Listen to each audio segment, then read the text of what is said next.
Let's talk a little bit about the fear of the unknown that can prevent us from making changes or even prevent us from planning and entertaining the possibility that a change might come.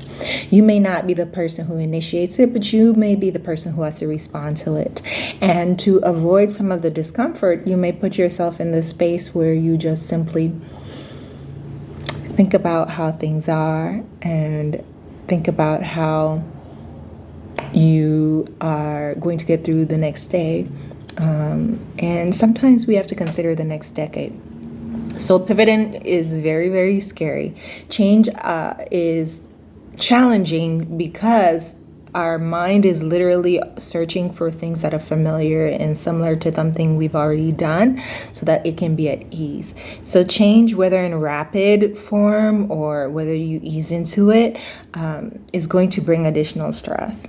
And so if you consider yourself someone who is too timid or too scared because you feel challenged or because you feel stressed, you should know that those feelings just come along with the territory.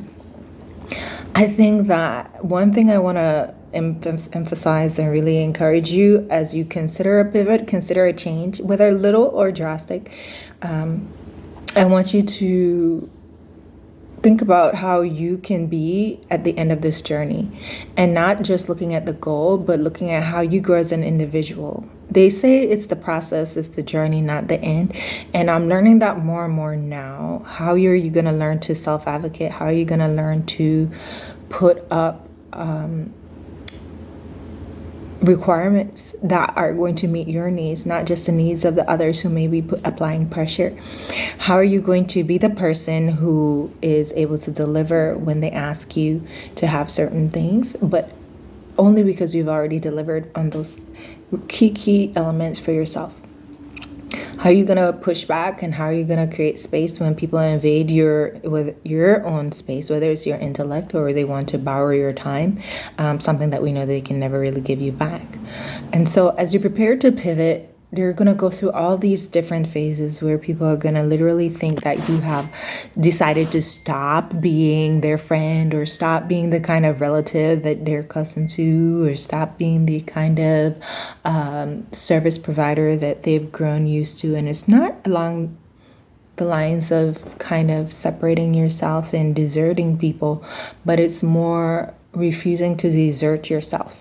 And as you find yourself, as you dive deeper into how you can be a good steward of your time and how you can take exceptional care of your being, you have to be aware that sometimes there's an opportunity cost. If you're interacting with other people and their goals and their wishes, those being brought forward into fruition can be at the expense of your very own it's like a self-actualization, your very own being, your very own growth, your very own shine.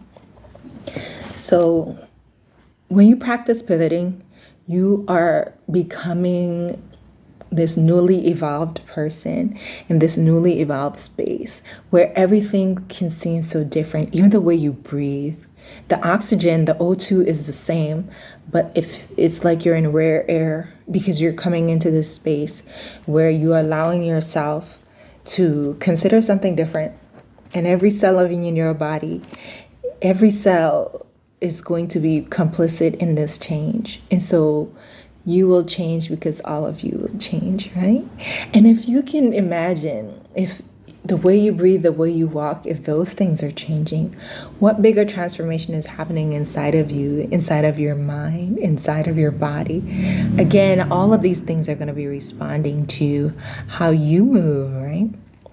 I'm so excited to talk in detail about how we can make sure that you are at the peak performance as you pivot, not because you're going to make a race with other people who are also under transformation or who may be ahead in the new lane that you want to join, but because you are able to tune in and tap into yourself and to understand that the journey was never about a singular, particular thing. It was about you, right? The journey was not just about the media we intake, the food we intake, the images we intake, but also about you making sure that you are consciously choosing the things that you consume, because those things that you consume will consume you, right? Whatever you watch consumes your time. Whoever you entertain consumes your attention. And so make sure that it's mutually beneficial, or at least in service of your pivot. I don't want to go with the hackneyed phrase like you need to be selfish, you need to focus on yourself. But I want you to be self-full. I want you to be knowing that you are a full, worthy, whole individual.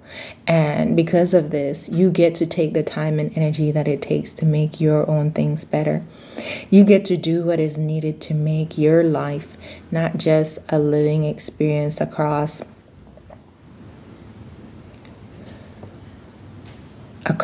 your earlier goals, or the goals that were informed by and supported by parents, but making sure that as you continue to grow and evolve, that your life has an accounting for the cost that you pay when you ignore your calling, when you ignore the energy of the universe, and when you give a superficial presentation instead of taking space to consider what your actual real existence and needs are. So the pivot is something that you're going to plan, but it's not something that you're only going to work on in your waking hours. The pivot is something that you're also going to have to continue to meditate on and to muse about as you dream, as you do your daily chores, as you allow new downloads or new information to be divinated onto you and onto your mindset. It's something that you have to go, and it's maybe the yeoman's journey, because if we didn't, we would be stuck. We'd be marching in place. We'd be on the treadmill, right? And even if the treadmill is a hedonic one, you're still, day after day in the same space. So I want to challenge you on a few things.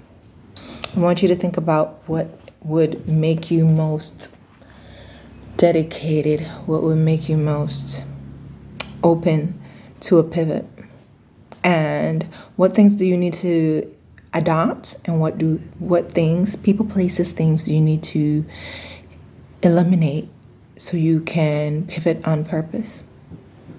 And everything at a price. So know that there are some prices that are just too dear that you're not willing to pay. And then there are some things that you absolutely need to get out of the way. So I'm ready to think about and muse and ideate with you along the path for these changes. If something has been annoying you for a decade, it may just be a knock reminding you that we were promised these things, and that we would will ourselves to do these things, and that given the courage, we would be able to execute these things, right? So the pivot on purpose is all about you taking the measured steps towards that thing. And sometimes it's unknown, but you only know the direction, or you know that it's somewhere that's not here. And all of that is information, right? All of that is giving you good, juicy information. So think about it, put it into your pocket, and be prepared to pivot. I want to share a few things that come to mind when I think that I'm going to do something hard. And I want you to consider how you are going to use this to energize yourself, and even to protect yourself from some of your own innate fear, right? About making a pivot. So something that come to mind is, you're going to look weird. You're really going to look weird. Like, why are you so all over the place? You're changing your mind. Like, you already spent this time and energy doing this one particular thing. Like, why don't you just relax, accept where you are, and be satisfied, be contented? So you might be looked upon as different and standing apart from the crowd. And so if you're not contented, that's an inside job. And so nobody living along the outside can really come and tell you what that should look like for you. Furthermore, I think it's really key that individuals who want to take the time to nurture this new journey in a new lane, I want to impress upon you that it's not just about you going through the steps to kind of finish the task. It's also about you being aware that something has brought you to this point, and it's for a reason, and you might not have the full story just yet, but just you wait, right? Everything's happening for a reason. Another thing I want you to consider is that sometimes in the dearth of certainty, when you're just kind of reaching and grasping into the darkness, you may be tempted to reach for things that are familiar, because that, at least, will keep you afloat. It's done so before. But what if we didn't just have only the option to float? What if we could also have a mechanically powered device or vehicle that would take us exactly where we needed to go and exactly when we needed it? What if we could do something different? What if we could be something different? And what if when you get there, you are guaranteed that you would absolutely be pleased, because in the least you would have taken the time and taken the chance to do something different, right? If you stay at home hoping to venture on a journey, right?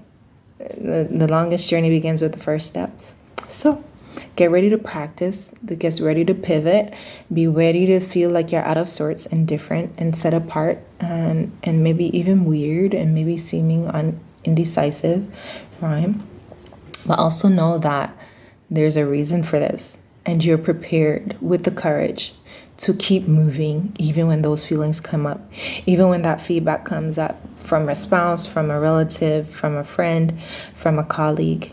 Even when your biggest supporters from the past are now saying, okay, I've come with you this far, but I can't go any further. That courage will take you the rest of the way. Lonely, accompanied, celebrated, or in a complete vacuum of noise with absolute silence. You are so worthy. You are so worthy of doing this, even when you don't feel 100% prepared.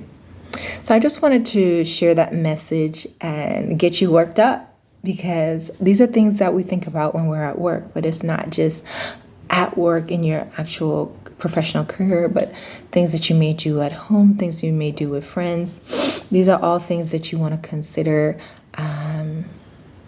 because you're so worth it. All right, so quick summary. We want to get ready to pivot. We want to see where we want to make changes, and what those changes may look like, and what the timeline to those changes may look like, and how we're going to begin along the path to those changes, and how we're going to prepare ourselves to embrace and to really, really be in the best space when we get there, and how we're going to remind ourselves the reason why we charted a journey and why we started along something different. What are we going to do? How will we know? And who will give us the most support as we go through this process? You are worthy of finding out what's behind that door, right? You're worthy of finding out what it might look like if you finished the race, right? And you were not discouraged by naysayers, and you were not pushed off course by distractions, right? You are worthy enough to be advocated for, to be supported, even if that support and advocacy comes mainly from yourself. You are so worthy. So I wanted to share that with you all, let you know that the Pivot on Purpose is in progress, and I will share more about how we can discuss in detail.